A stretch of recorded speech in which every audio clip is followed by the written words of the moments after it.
Quero saudar os irmãos com a paz do Senhor. Amém.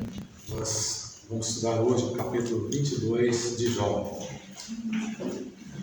E nesse capítulo 22, nós temos aqui a última fala, o último discurso de Elifas. Está lá no capítulo 4. Ele sendo o mais velho, depois daquele lamento de Jó, ele começa a fazer sérias acusações a Jó. Mas ele fazia acusações assim de forma genérica, não apontando os pecados de Jó, mas falando o que o homem ímpio cometia. E aqui nós estamos vendo, agora no capítulo 22, ele fazendo a sua última exposição, ele sendo o mais velho, ele falou primeiro, no capítulo 4, e agora ele está falando a última vez, está fazendo a sua última. E por ser a sua última exposição sobre Jó, ele vai falar de forma agora direta, de forma mais pesada, tentando dar, quem sabe assim, o golpe final na vida de Jó. E ele era um homem muito culto, muito intelectual, e ele está usando aqui de vários argumentos para que ele possa atingir a Jó. Ele inicia o capítulo dizendo: então respondeu Elifas, o temanita, e disse: porventura será o homem de algum proveito a Deus? Antes a si mesmo o prudente será proveitoso. Então, ele está colocando para Jó que tudo aquilo que Jó falou até agora, se defendendo, dizendo que ele não era um homem ímpio, em todas as suas defesas, Jó procura colocar a sua inocência. E ele agora está dizendo para ele: tudo que você falou está perdido. Mesmo que você fosse um homem justo, mesmo que você fosse um homem reto, mesmo que você fosse um homem temente a Deus, isso para Deus não significa nada, porque Deus não é alcançado, Ele não é abençoado, Ele é autossuficiente, Ele não precisa dessas coisas, Ele não está precisando de você. Então ele está colocando para Jó que Jó está querendo dizer que aquilo para Deus era de muita valia, de muita importância, e está lançando na face de Deus que ele fez tudo isso e para Deus aquilo ali não valeu nada, foi tudo perdido. E aí ele coloca que o homem, por ser sábio, por ser talentoso, por achar que era bom, que procurasse talvez se desviar do mal, ele para Deus não estava fazendo nada. Mas quando nós olhamos lá para o capítulo 1, versículo 8, nós vamos perceber que Deus ele não olha dessa forma. Deus estava olhando para Jó, ele estava analisando a vida de Jó o tempo todo. Quando ele olha para Satanás, olha, você está vindo de onde? E Satanás diz: eu estou vindo de andar, de percorrer toda a terra, estou andando pela terra. E o que Satanás estava fazendo? Ele estava olhando aquilo que era interessante para ele. E também, quando o Senhor olha, diz para Satanás se ele havia visto o meu servo Jó, Deus também estava dizendo: olha, eu estou contemplando aquilo que Jó era, a vida de Jó, a retidão de Jó, a santidade, o temor de Jó, aquilo que Jó era. Estou contemplando tudo isso. E aí Jó, o Senhor diz para Satanás: olha, eu estou vendo isso, você viu que eu estou vendo também? E aí Satanás diz para o Senhor: mas também pudera, não é por acaso que esse homem é desse jeito. O Senhor encheu de bem, de riqueza, família muito boa, muita fartura, isso não é por acaso. Então nós vemos que Deus ele está olhando, né, para o justo, está olhando para o injusto. O salmista Davi está dizendo lá no Salmo 113 que quem é como o Senhor que olha desde o céu para ver o que se passa aqui na terra. Está olhando para o ímpio, está olhando para o justo. E nós vamos ver em vários locais da palavra de Deus o Senhor olhando para o justo. Na Ezequiel capítulo 14, o Senhor está falando, olha, do meu servo Jó. Mesmo que estivesse lá na Jeremias, está dizendo, mesmo que estivesse lá em Judá, essas três pessoas, Noé, Jó e Daniel, mesmo assim eles salvariam somente as suas vidas. É uma realidade que Deus está olhando para os nossos caminhos, é uma realidade que Deus está olhando para o nosso viver, para o nosso testemunho, para o nosso comportamento, porque o testemunho de Jó é um testemunho verdadeiro e Deus estava olhando para o seu testemunho. Mas esses homens, eles não viam dessa forma. Eles fizeram uma análise de tudo o que aconteceu com Jó e eles imaginavam que o que estava acontecendo com ele era uma questão assim de causas e efeitos. Ele era um grande pecador, havia pecado grandemente e por isso ele estava pagando pelos seus pecados. E no versículo 4, ele está dizendo, ou te repreende pelo temor que tem de ti, ou entra contigo em juízo. Será que o Senhor teme, está temendo você, teme alguma coisa? Ou será que o Senhor entrou em alguma demanda com você, em algum juízo, por tudo que você tem feito até agora? Ou porventura não é grande a tua malícia e sem limite as tuas iniquidades?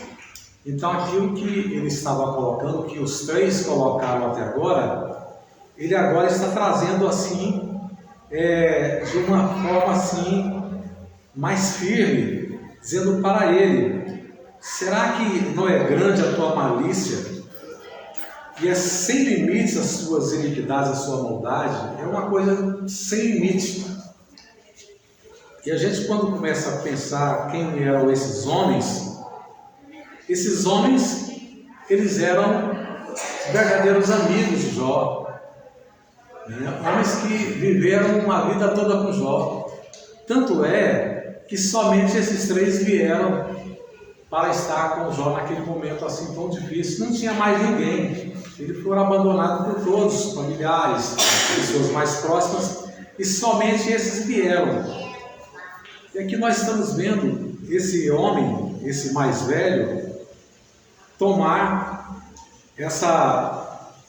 ter essa imaginação contra Jó, de que ele era um homem assim tremendamente pecador, ele era um homem malicioso, era um homem cheio de maldade.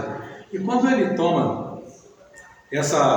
ele tem esse pensamento, ele tem esse sentimento, ele tem essa imaginação, a gente fica pensando, por ele ser o mais velho, os outros imaginaram da mesma forma, porque os mais novos seguiam o mais velho.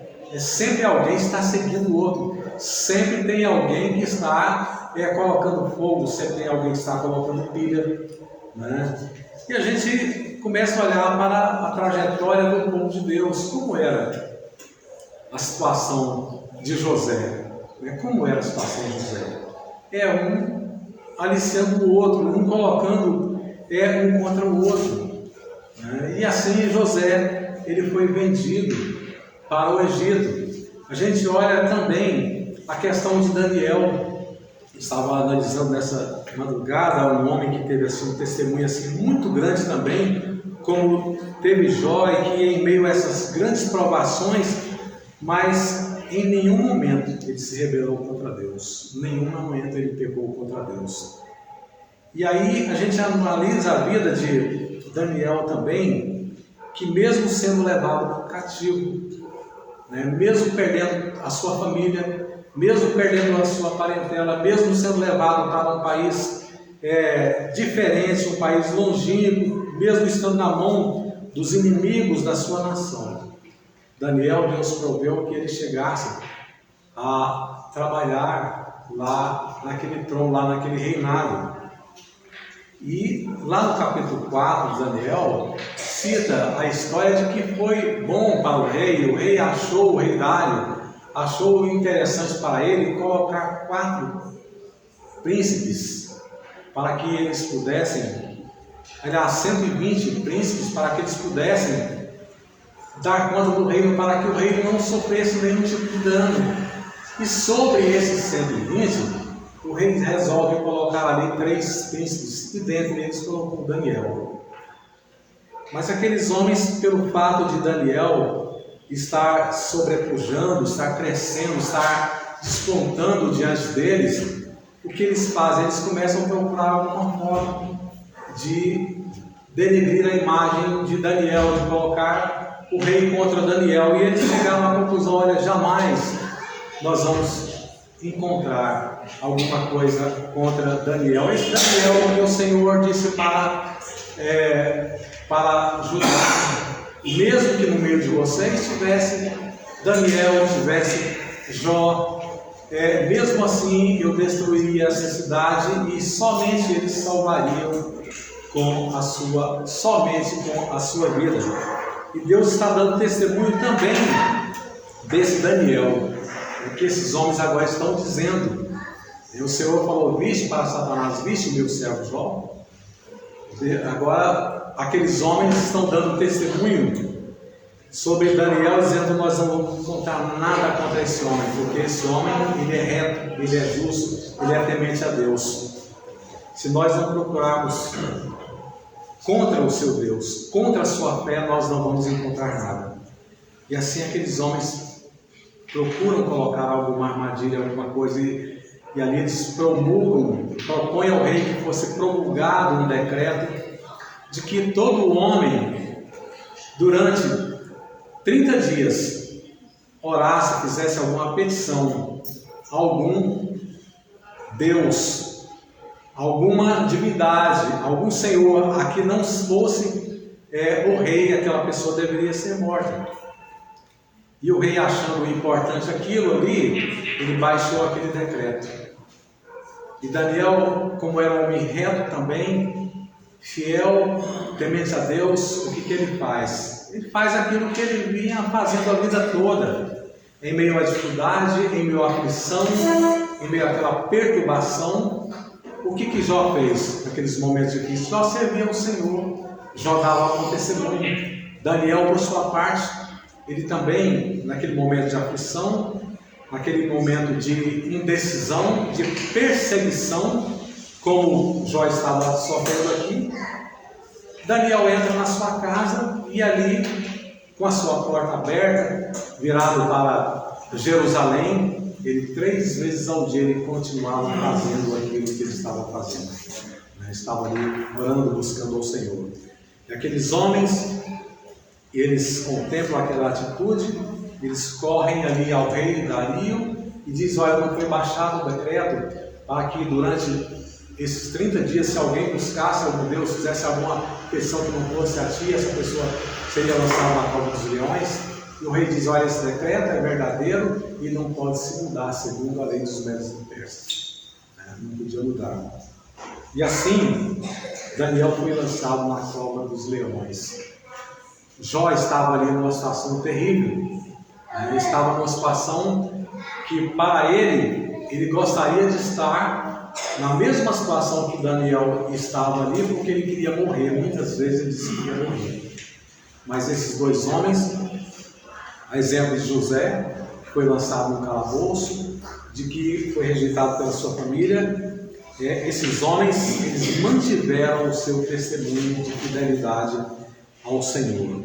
E aqui nós estamos vendo esse homem de Deus, em meio a essa situação terrível, em meio a toda essa tragédia, esse homem está mantendo a sua fidelidade a Deus. O seu amigo, esse mais velho, está dizendo: será que o Senhor está te repreendendo pelo temor que tem de ti, ou entra contigo em juízo? Porventura não é grande a tua malícia e sem limite as tuas maldades? Eles acusaram Jó durante esse tempo todo. Alguns estudiosos dizem que essa provação de Jó durou quase 1 ano. muito tempo mesmo para a pessoa suportar essa aflição, essa angústia. Que aqui está esse amigo Elipas, esse mais velho, está colocando o seu discurso pela última vez, dizendo que ele era um homem ímpio, que ele era um homem malicioso, que a maldade dele não tinha limites. Mas agora, aqui ele começa a pontuar aquilo que eles falavam genericamente. Eles diziam: olha, o ímpio, né? O homem ímpio é assim, o homem ímpio faz isso, o homem ímpio faz aquilo. Mas agora ele começa a dar nome, ele começa a nominar os pecados de Jó. E no versículo 6 ele diz: porque sem causa penhoraste a teus irmãos, e aos nus despojastes as vestes. Então ele começa a dizer: olha, aquilo que você fez. Antes, talvez ele tinha assim alguma preocupação em dizer aquilo que ele tinha feito, algum receio de acusar. Você fez isso, você fez aquilo, você fez aquilo outro. Mas aqui nós estamos vendo esse homem, que agora ele está se abrindo o jogo e apontando, dizendo na cara dele. Antes, ele dizia genericamente, antes eles falavam por trás, com certeza Jó virou motejo na cidade toda, porque quanto maior é o homem, quando ele cai, a sua queda ela é muito notável. Então a boca de todos ali, Jó se tornou, como nós já lemos ali, ele havia se tornado piada, piada completa. E agora ele está colocando frente a frente a Jó. Olha, o que você fez? Você penhorou a teus irmãos, você penhorou, você emprestou, você não teve misericórdia da pessoa que estava passando por uma situação difícil, você foi cruel, você foi perverso. E aquela pessoa, como ele está dizendo aqui,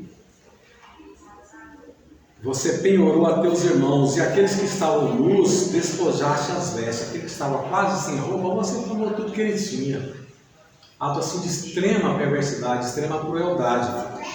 Quando nós olhamos lá para Deuteronômio capítulo 24, na lei, o Senhor estabeleceu que se alguém tomasse algo emprestado, e deixasse um penhor, deixasse alguma coisa penhorada, e não poderia de forma alguma entrar na casa da pessoa para penhorar alguma coisa. A pessoa vai ficando pobre, endividou, pegou emprestado e não deu quanto pagar. A pessoa não podia entrar na casa da pessoa para pegar alguma coisa em garantia. A pessoa tinha que esperar, está lá em Deuteronômio, no capítulo 24, versículo 10 a 13, a pessoa tinha que esperar a pessoa pegar alguma coisa dentro da sua casa e entregar para o seu devedor.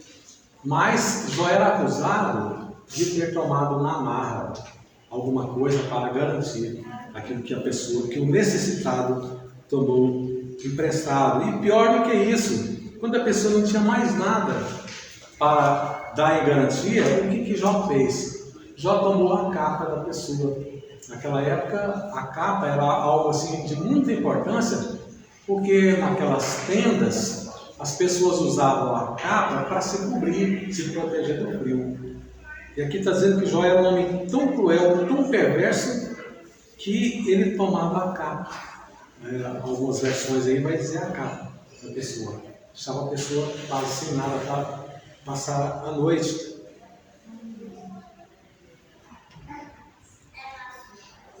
Despojaste as vestes, não deste ao cansado água a beber, e ao faminto retiveste o pão. Ou seja, Jó, ele era um homem terrível, ele era um homem cruel. Sabe o que Jesus falou lá no Novo Testamento, nos Evangelhos? Olha, eu tive fome, não me deste comer. Você foi uma pessoa indiferente ao sofrimento do necessitado. Eu tive sede e você não me deste beber. Eu estive preso e você não foi me visitar. Eu estava nu e você não me deu o que vestir. Você é uma pessoa completamente diferente E aí aquela pessoa ia dizer para o Senhor: mas Senhor, quando nós estivemos nessa situação? E o Senhor vai dizer para ele: olha, foi quando você não fizeste a um dos meus pequeninos.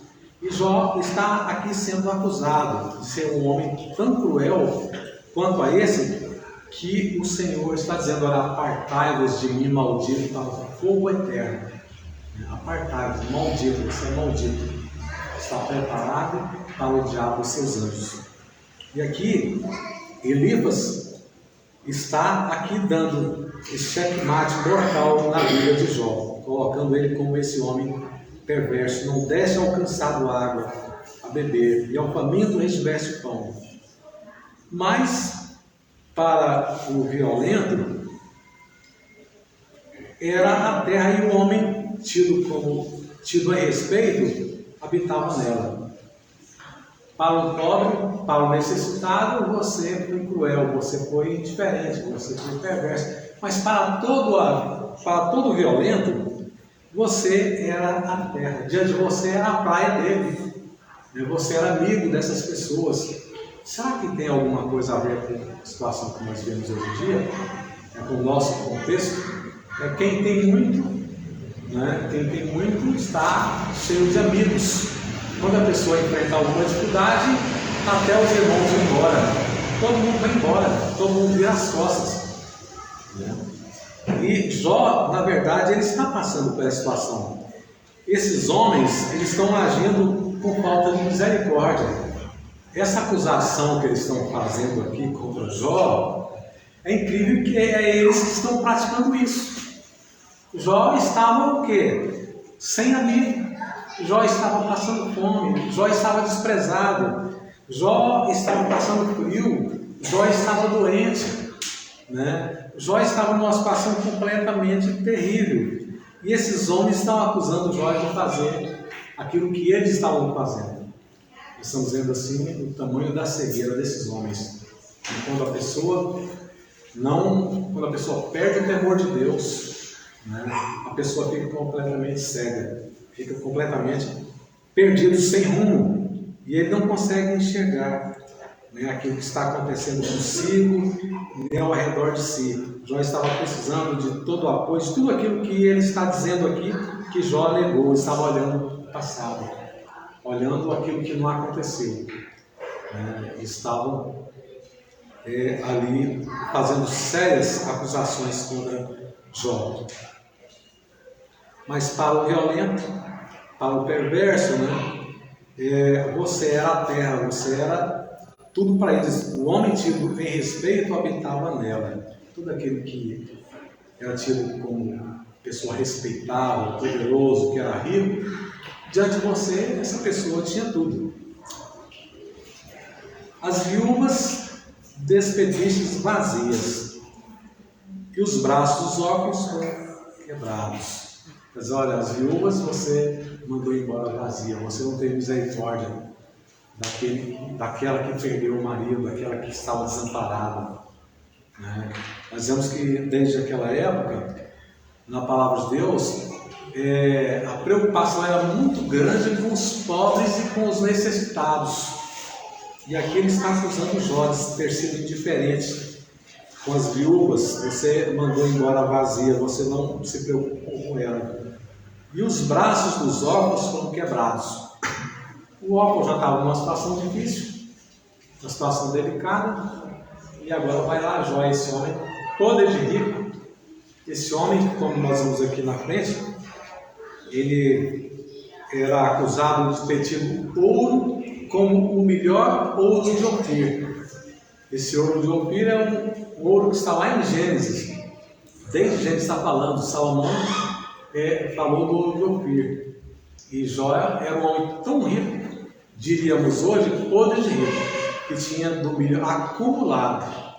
Não tinha ali 1 quilo de ouro, não, tinha acumulado ouro de Ofir. E mesmo assim, esse homem, ele está se aproveitando do pobre, do necessitado, está tomando penhor, está tomando até a roupa por causa de dinheiro, está negando água, está negando comida ao faminto, e era amigo dos violentos.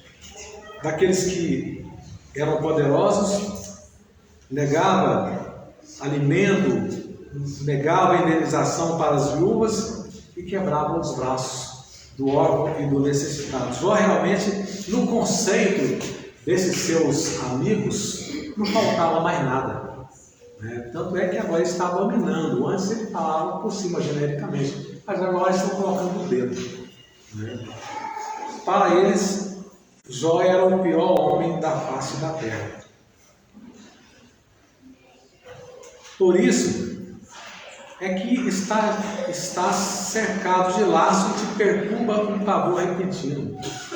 Se aconteceu tudo isso, é porque você é isso.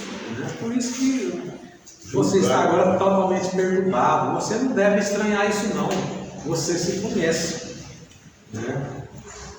Você se conhece. Você é um homem perverso, esse homem cruel. Como ele só tinha mais esse discurso, agora ele está gastando tudo que ele tinha ali para detonar completamente a Jó. Estás cercado de trevas, em que nada vês, e a abundância de águas te cobrem. A situação de Jó é uma situação muito delicada. Você está cercado de trevas, você não enxerga mais nada na frente, e a abundância das águas agora te cobre. Porventura, Deus está nas alturas do céu, olha para a altura das estrelas com elevada nação. Esse homem pecador, esse homem cruel, esse homem perverso, esse homem frio, ladrão, já foi acusado de ser prostituto, ser adúltero, de ser cruel. Agora ele está dizendo para ele: você tem que olhar para o alto. Acima de todas essas coisas, Deus está lá no céu. Como nós somos possíveis assim de engano, de nos enganarmos? Porque, por isso, sabemos que nós temos que evitar julgar segundo a aparência. Nós temos que examinar. E a Bíblia, de ponta a ponta, fala no direito de juízo, julgar segundo a verdade, para que a gente não incorra numa injustiça tão grande como esses homens aqui que estão concorrendo. Porventura, Deus não está nas alturas dos céus, olha para a altura das estrelas com elevada nação. E dizes: que sabe Deus? Porventura julgará ele através da escuridão? Diante de toda essa altura, será que Deus é possível ver todas essas coisas? Então ele está dizendo para Jó: olha, você jamais imaginou que Deus, estando tão longe, você haveria de ser julgado por um Deus, que Deus ia te alcançar. E dizes: que sabe Deus? Porventura julgará ele através da escuridão? As nuvens são esconderijo para ele, para que não nos veja quando passeia pelo circuito dos céus. Então ele está dizendo: olha, entre nós e Deus, você está achando que tinha grandes nuvens, e que essas nuvens, elas não permitiriam que Deus visse você pecando, toda a sua perversidade, toda a sua maldade, todo o seu pecado, tudo aquilo que você está fazendo. Diferente daquilo que está lá no Salmo 113, que diz que quem é como o Senhor? Quem há como o Senhor que olha desde os altos dos céus e contempla tudo que está acontecendo aqui na terra? Porventura considerastes a vereda do século passado, que pisaram os homens iníquos? Está perguntando: olha, será que você considerou a vereda, o caminho do século passado? Qual é o século passado? É os homens antediluvianos, antes do dilúvio. Será que você considerou a vereda, o caminho daqueles homens ali, que viveu da mesma forma que você viveu? Não, você não considerou, porque se você tivesse considerado, segundo aqui Elipas, você viveria de uma forma completamente diferente. Você não ia fazer como eles fizeram. Você não considerou, está vendo aqui. Ou seja, aqueles homens, eles achavam que as nuvens eram esconderijos para tudo que eles faziam e sabiam que existia um Deus, mas eles, no seu coração, eles diziam: ó, entre nós e Deus existe grande nuvem, Deus não está contemplando, Deus não está vendo. Porventura consideraste a vereda do século passado, dos que pisaram os homens iníquos, aqueles homens perversos, aqueles homens que eram grandes pecadores, né? Lá em Gênesis capítulo 6, versículo 12 em diante, Deus disse que para Noé que aqueles homens eles eram grandes pecadores, eram homens perversos. Deus olhou a perversidade, o pecado daqueles homens, por isso Deus resolveu destruir aquela geração passada. E diz a Bíblia que Deus achou somente um homem justo, Noé. Deus estava olhando, interessava para Deus o testemunho de Noé.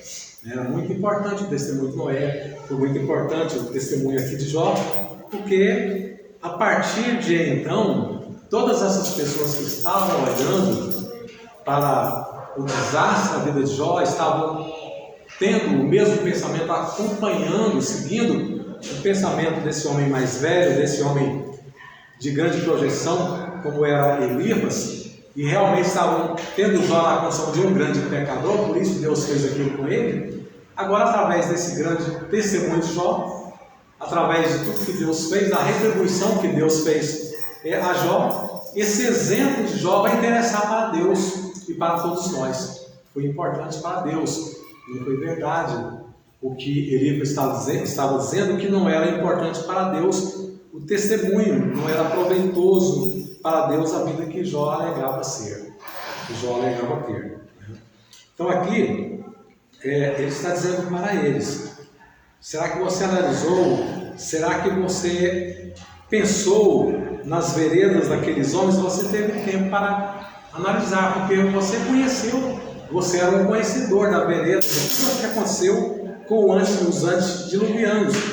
Se você tivesse feito assim, você não estaria nessa situação. Você não considerou, porventura, consideraste a vereda do século passado? E aí no versículo 16, ele está dizendo: eles foram arrebatados antes do seu tempo, sobre o seu fundamento um dilúvio se derramou. Aqueles homens, Jó, eles foram arrebatados antes do tempo. Eles não eram para passar por aquilo que eles passaram, não era para ter acontecido. Deus não era para ter despejado o dilúvio sobre eles.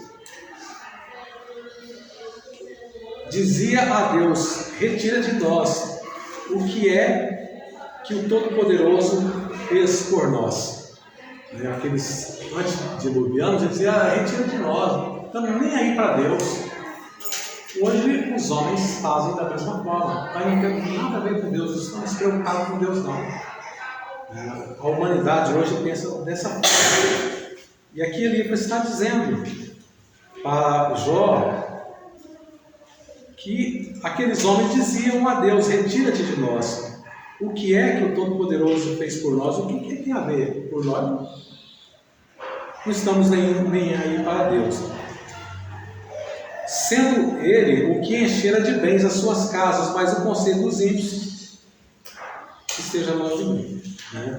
Mesmo que fora Deus que deu tudo, que deu tudo. Lá no livro de Atos, capítulo 17, diz que, acho que o versículo 24, que Deus, Ele que deu todas as coisas, Ele deu a vida, Ele deu a respiração para todas as pessoas. E aqui esses homens, eles estão dizendo, eles disseram, Elipas disse que aqueles homens disseram que, embora Deus deu todas as coisas, mas para eles não tinha proveito algum. É o que Jó tinha feito. Deus havia dado tudo para Jó. Toda a riqueza deu família, deu prata, deu ouro, deu prestígio, mas para Jó não teve valor algum. E por isso aconteceu o que aconteceu na vida de Jó. Mas o conselho dos ímpios esteja longe de mim. O livro está dizendo que aquele conselho, aquele pensamento daqueles homens ímpios do passado antediluviano e de Jó também esteja longe de mim.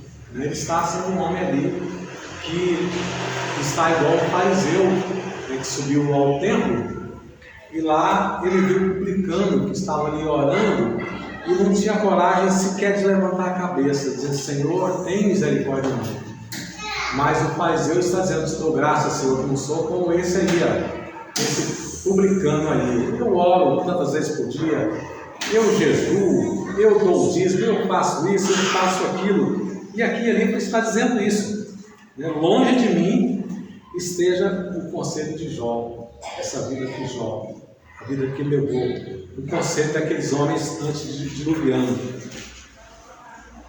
Os justos, versículo 19, os justos o viram e se alegraram, e o inocente escarneceu deles.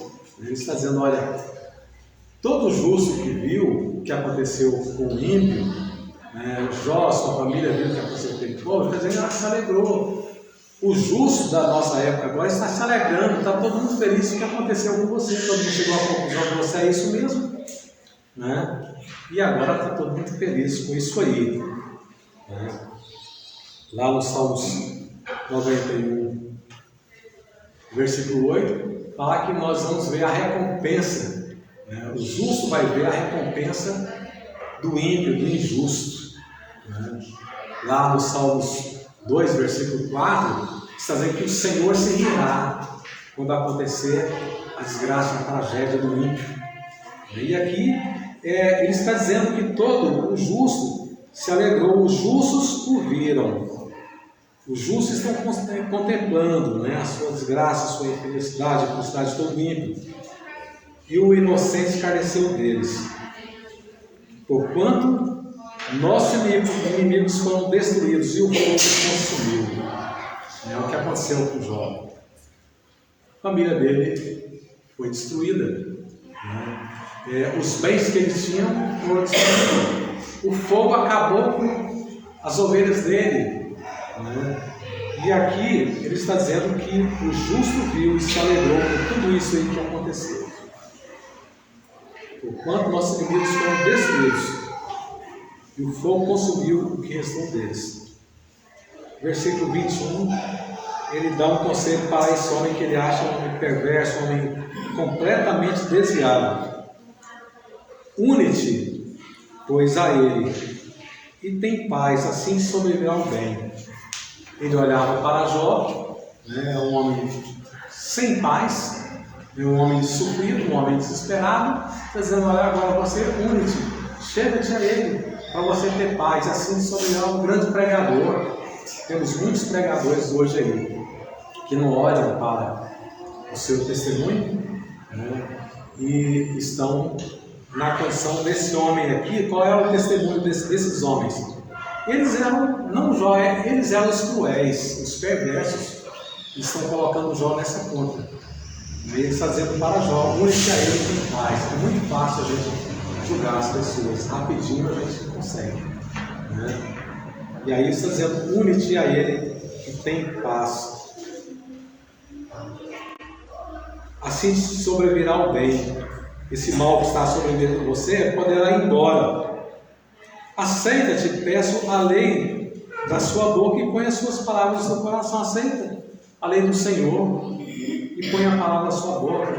Para ele já é um homem boca podre, um homem imoral, um homem que totalmente desqualificado, um homem totalmente desviado do caminho do Senhor. Então, se te converteres ao Todo-Poderoso, serás edificado. Se afastares as iniquidades da tua tenda, você tem essa oportunidade. Estava pregando, deixa a maldade, se converte ao Todo-Poderoso. E muitas vezes nós temos esse discurso diante de pessoas que estão sofrendo, aflitas, que estão moribundas, estão passando por uma provação muito grande na vida. Fala: olha, isso aí está te acontecendo por isso, por aquilo. É diferente do que Jesus falou para a mulher adúltera: vai e não peques mais.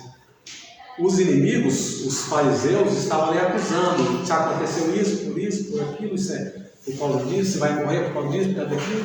E Jesus falou para ela, Jesus de cabeça baixa, pergunta: cadê os teus acusadores? E ela disse: olha, Senhor, eles se foram. Não te acusaram mais? Não. Nem eu tampouco vou te acusar, vai e não peques mais. Muita diferença desses homens que se julgavam aqui intelectuais, capacitados, Então aqui, detonando a vida de Jó. Une-te, pois, a ele e tem paz. Assim te sobrevirá o bem. Aceita, te peço, a lei da sua boca e põe as suas palavras no teu coração. Já quase durante um ano esse homem estava pregando ali para Jó. E para ele, eu estou até te pedindo agora. Porque eles achavam que até então foi completamente inútil. E aqui no versículo 24, a minha versão é um pouco diferente,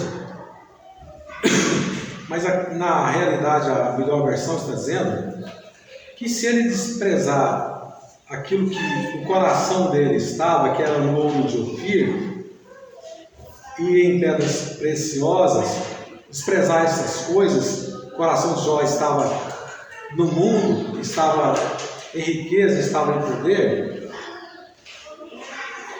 O versículo 25 está dizendo que o Todo-Poderoso será por ouro e por prata, porque então te deleitarás no Todo-Poderoso e levantarás o teu rosto para Deus. Se Jó mudasse completamente de vida, Deus seria o ouro de Ofir, Deus seria a prata, Deus seria a pedra preciosa.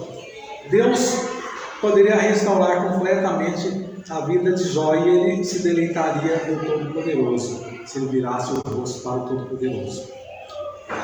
Orarás a ele e ele te ouvirá e pagará o seu voto. Então, a partir daí, depois que você se arrepender completamente de tudo que você fez, aí você vai orar ao Senhor e aí ele vai te ouvir.